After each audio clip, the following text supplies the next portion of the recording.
Good morning students. आज मैं फिर आप लोगों के सामने कक्षा 12 का बीतान भाग 2 से दूसरा चैप्टर जूझ का चौथा भाग वीडियो लेकर के आया हूँ। पिछले भाग में आपने देखा कि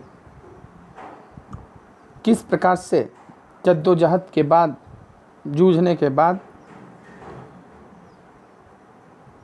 पाठशाला शुरू हुआ लेखक का,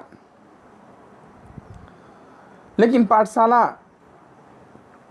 पहुंचते ही उसका मन खट्टा हो गया, मन उदास हो गया, क्योंकि जो पुराने साथी थे सभी पास आउट हो चुके थे और ये सब जूनियर जो उससे उम्र में भी कम तथा अकल में भी जिनको कम समझता था, अब उन्हीं के साथ बैठना था।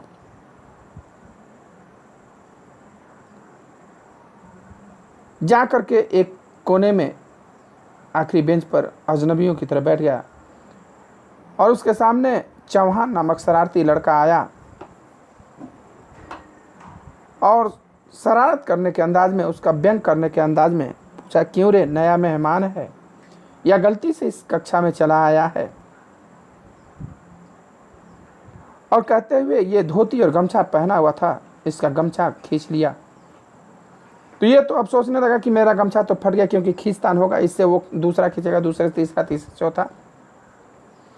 लेकिन ऐसा नहीं हुआ। वो गमछा अपने सिर पर रखा और टेबल के पास गया और मास्टर की नकल करते हुए गमछा टेबल पर रखते हुए, सर पे हाथ फेरते हुए हुश बोला। इतने में ही तब तक मास्टर आ गए और वो लड़का जा करके दौड़ करके अपने सीट पर बैठ गया। मास्टर ने पूछा, भाई तू कौन है रे? कहा, जी मैं जकाते पिछले कक्षा में पढ़ता था।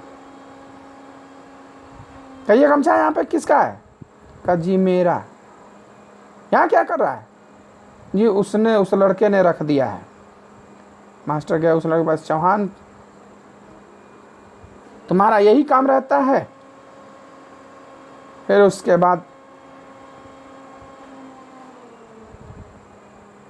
घर आया, मन उदास हो रहा था। सोचा कि इससे बढ़िया तो अपना घर ही है, खेत पे रहूँगा, कम हम अकेले किसी से बात नहीं करना, यहाँ तो बहुत उदास है, नहीं सफर पाएगा। लेकिन जब सुबह हुआ तो फिर नए उत्साह के साथ गया और जाने लगा। माँ से कह करके एक टोपी तथा एक जंघिया सिलवा लिया और खेत पर धोती पहन करके और स्कूल में जंघिया पहन करके जाता था। मंत्री नामक मास्टर कक्षा अध्यापक के रूप में आए। वो गणित पढ़ाते थे और वो डंडे का इस्तेमाल नहीं करते थे, वो सर झुका करके मुक्का से मारते थे और जिसको मार देते थे मुंह से निकल जाता था। वो प्रायः सवाल को 1-2 बार समझाते थे, नहीं आता था फिर बताते, लेकिन उसके बाद भी अगर शरारत करते तो मारते बहुत थे। उनके डर से लोगों में दहशत था, लड़कों में, और लड़के उनका काम सब समय से पूरा करते रहते थे। यहाँ तक हुआ था आपको, आज यहाँ से पढ़ना है।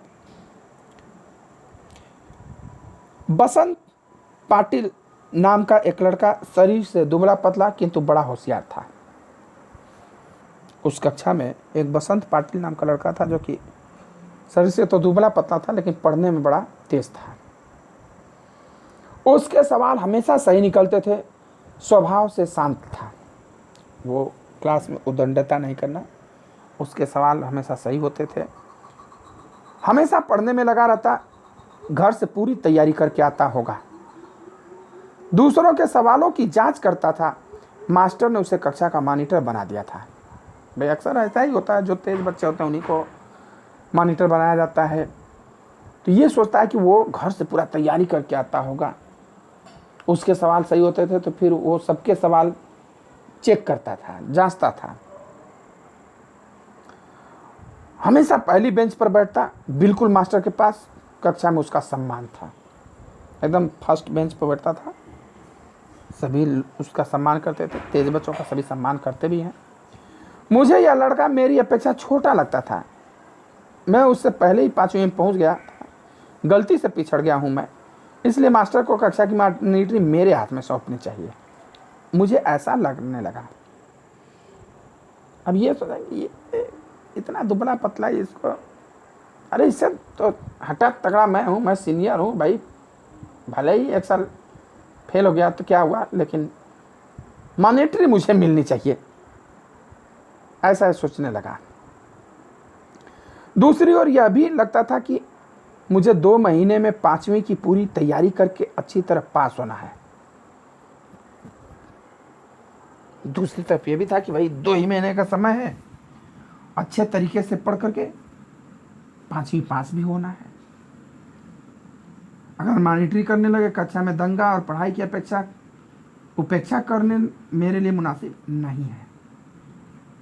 भाई मॉनिटर बन जाऊंगा, सभी को शांत कराना, परेशान होना, ये सब मेरे लिए अच्छा नहीं है, मुनासिब नहीं है, यानी अच्छा नहीं है। हम तो इस कक्षा में ऊपरी हैं, यह नहीं भूलना चाहिए कि भाई हम तो अप्रवासी हैं ना, मूल छात्र तो हम इस कक्षा के हैं नहीं, तो हमें मॉनिटर नहीं बनाया गया तो इसमें कोई बात नहीं है। इन सब बातों के कारण मेरा सारा ध्यान पढ़ाई की ओर ही रहा और बसंत पाटिल की तरह ही पढ़ाई का काम करने लगा। अब ये मन लगा करके पढ़ने लगा, क्योंकि भाई उसके अंदर जज्बा था, संघर्ष करके आया था कि नहीं 2 महीने में मुझे 5 पास करना है, अगर फेल हो जाता तो फिर बाप उसको खेती में लगा देते। इन्हें पढ़ाई करने लगा और बसंत पाटिल का नकल करने लगा।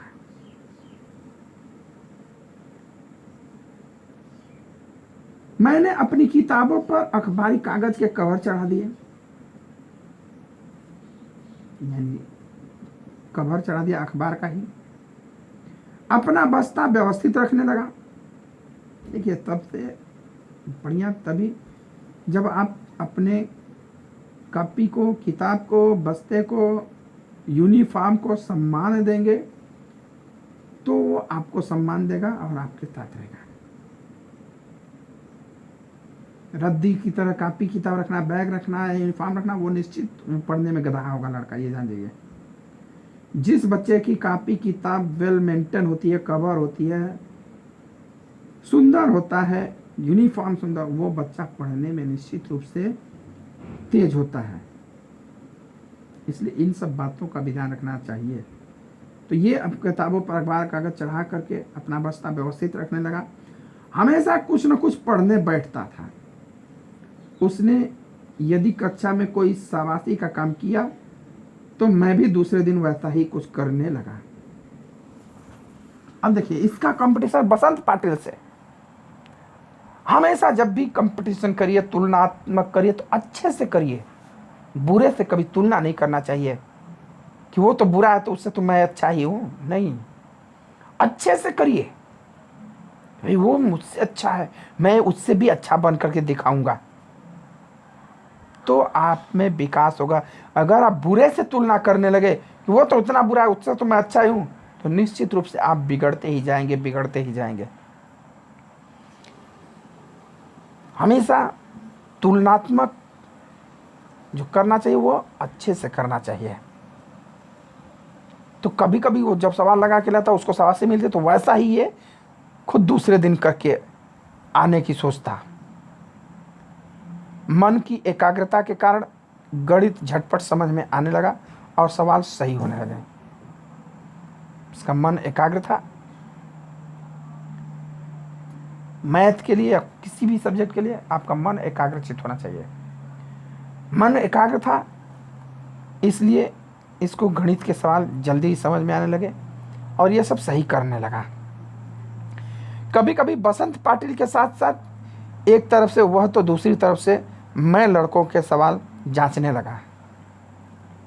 अब इसके सवाल भी सही होने लगे, तो एक तरफ से बसंत पाटिल जांच करता था, दूसरी तरफ से ये जांच करता था। इसके कारण मेरी और बसंत की दोस्ती जम गई। इसकी और बसंत पाटिल की अब दोस्ती हो गई। एक दूसरे की सहायता से कक्षा में हम अनेक काम करने लगे। मास्टर मुझे आनंदा कहकर बुलाने लगे। नाम था आनंद रतन यादव, लेकिन इसे आनंदा कह के बुलाने लगे। मुझे पहली बार किसी ने आनंदा कहकर पुकारा।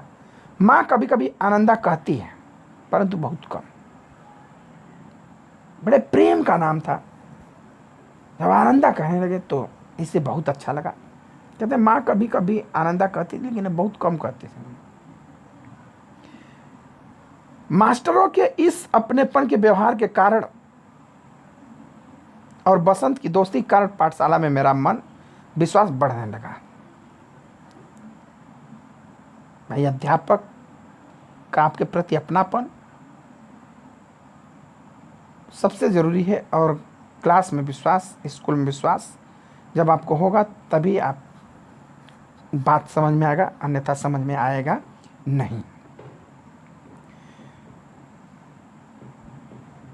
नौवा सौंदलगेकर मास्टर मराठी पढ़ाने आते थे। शार्ट फॉर्म में उनका नाम सौंदलगेकर ही समझिए। मराठी पढ़ाने आते थे, यानी लिटरेचर। पढ़ाते समय वे स्वयं रम जाते थे। लिटरेचर से हिंदी इंग्लिश है, तो इसे मराठी वहाँ के मातृभाषा, एकदम उसी में रम जाते थे। विशेषतः वे कविता बहुत ही अच्छे ढंग से पढ़ाते थे। जब कविता पढ़ाते थे तो उसको पूरा लय ताल सुर के साथ गा करके पढ़ाते थे। सुरीला गला, छंद की बढ़िया चाल, और उसके साथ ही रसिकता थी उनके पास। रसिकता यानी आनंद से भरा हुआ सुरीला गला था।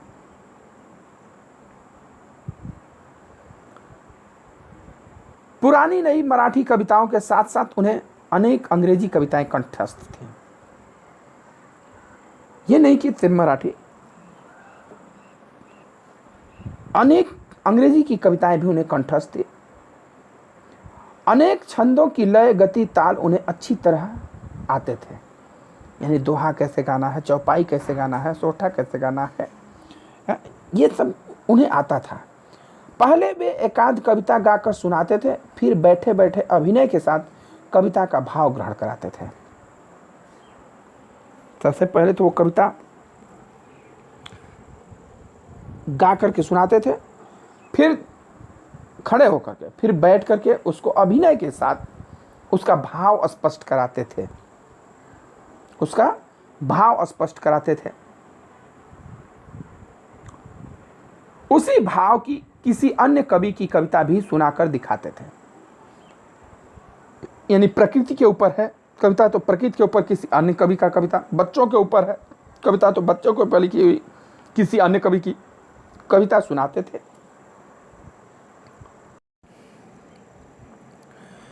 दूसरी कविता भी उसी भाव पर आधारित, उसी लय पर आधारित सुनाते थे। बीच बीच में कवि यशवंत, बोरकर, तांबे, गिरीश, केशव कुमार आदि के साथ अपनी मुलाकात के संस्मरण सुनाते। ये सब मराठी कवि हैं।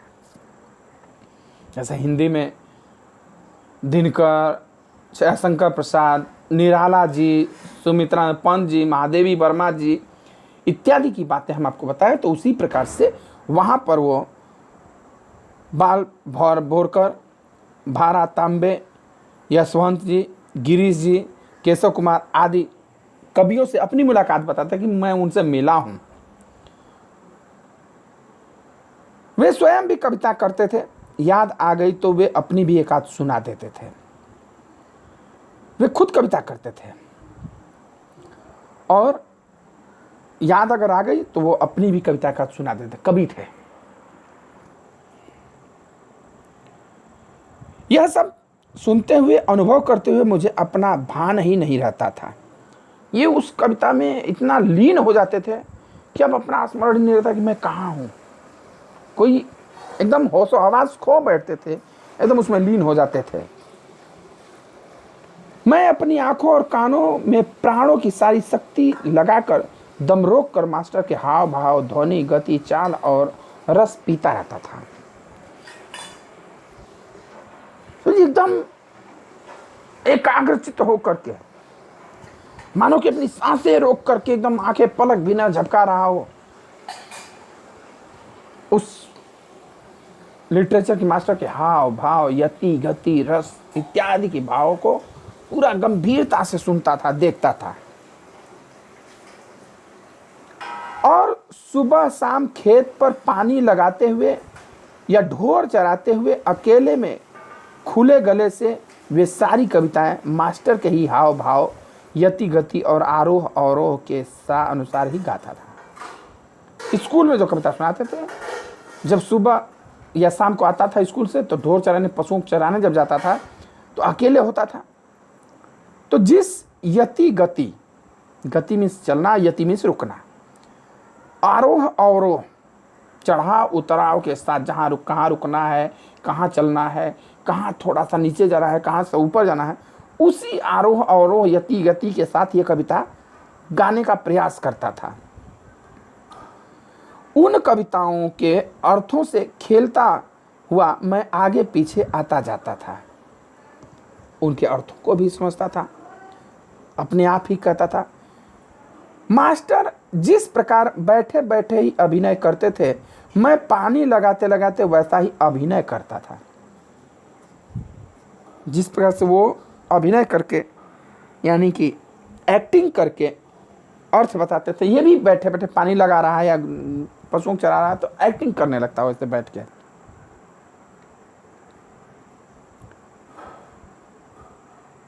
क्यारियां पानी से कब की भर गई इसका भान भी नहीं रहता था। ये कविता करने में लीन हो गया, एक्टिंग करने में लीन हो गया, खेत कब के भर गया इसका अंदाजा ही नहीं था, इसे भान नहीं था, अंदाजा नहीं था। मास्टर की चाल पर दूसरी कविताएं भी पढ़ी जा सकती है, इसका पता भी मुझे उसी समय चला। यानी एक लय पर गाई है तो दूसरी कविता भी उसी लय से गाई जा सकती है। गाना बनाने वाले यही करते हैं ना, कि एक लय में गा रहे हैं तो हम दूसरे उसी कविता को दूसरे लय में भी गा सकते हैं या दूसरी कविता को उस लय में गा सकते हैं। इन कविताओं से खेलते हुए मुझे दो बड़ी शक्तियां प्राप्त हुई। कविता में उसका इतना मन लग गया कि इसे दो चीज का ज्ञान हुआ। पहला कि ढोर चराते हुए, पानी लगाते हुए, दूसरे काम करते हुए अकेलापन बहुत खटकता था। पहले इसे जब पशु चराता था या खेतों में पानी लगाता था या अन्य काम करता था तो अकेलापन बड़ा खटकता था। सोचता था काश मेरे साथ कोई होता और बातचीत करता, किसी के साथ बोलते हुए, गपशप करते हुए, हंसी मजाक करते हुए काम करना अच्छा लगता था। पहले पढ़ाई शुरू, ये जब कविता में मन नहीं लगा था उससे पहले सोचता था किसी के साथ बात करें, हंसी मजाक करें, गपशप करें, ये सब करते हुए काम करने में अच्छा लगता था। हमेशा कोई न कोई साथ में होना चाहिए ऐसा लगता था। पहले ये सोचता था कि हमेशा कोई साथ में होगा था तब ही अच्छा रहता है, नहीं तो मन नहीं लगता है। लेकिन अब अकेलेपन से कोई ऊब नहीं होती। अब जब ये कविता करने लगा तो अब इसे अकेलेपन से कोई ऊबता नहीं है, घबराहट नहीं होती है। मैं अपने आप से ही खेलने लगा। उल्टा अब तो ऐसा लगने लगा कि जितना अकेला रहूं उतना अच्छा है, क्योंकि अब जब अकेले होंगे तो शांत होंगे, एकाग्रचित होंगे, तो उस समय रचनात्मक भाव आएंगे। कविता करने के लिए, रचनात्मक भाव लाने के लिए दिमाग एकाग्रचित होना चाहिए, अकेलापन होना चाहिए। चार लोगों के बीच में आप कविता नहीं रच सकते हैं। इस कारण कविता ऊंची आवाज में गाई जा सकेगी। अकेले हैं तो खूब खुल करके गा सकते हैं एकदम से, नहीं तो गले में ही, नाक में ही गाएंगे करके। उल्टा किसी भी तरह का अभिनय किया जा सकता है, नाच सकते हैं, कलैया मार सकते हैं, बैठ सकते हैं, कोई देख नहीं रहा है तो उसमें कोई लाज शर्म नहीं है, तो आप खुल करके उस चीज़ का अभिनय कर सकते हैं, गा सकते हैं। कविता गाते गाते थुई थुई करके नाचा जा सकता है। थुई थुई ये मराठी शब्द है, और जैसे कि हिंदी में डिंग डंग करके इंग्लिश में, तो नाचा जा सकता है। मैं सचमुच ही नाचने लगता था। मैंने अनेक कविताओं को अपनी खुद की चाल में गाना शुरू किया। इसने जो मास्टर पढ़ाया उसकी अनेक कविताओं को अपने दूसरे स्वर में गाना शुरू किया, दूसरे तर्ज पर गाना शुरू किया। अनंत काडेकर की कविता जिसकी पहली पंक्ति इस प्रकार है, चाँद रात पसरते पांढरी गाया धरड़ी बरी, को मैंने मास्टर की चाल से अलग अपनी चाल में बिठाकर गाई। यह चाल एक सिनेमा के गाने के आधार पर थी, फिल्मी गाने के धुन पर। वह गाना केशव करड़ी जाति नामक छंद में था और उस कविता को मैं मास्टर की अपेक्षा ज़्यादा अभिनय के साथ गाता था।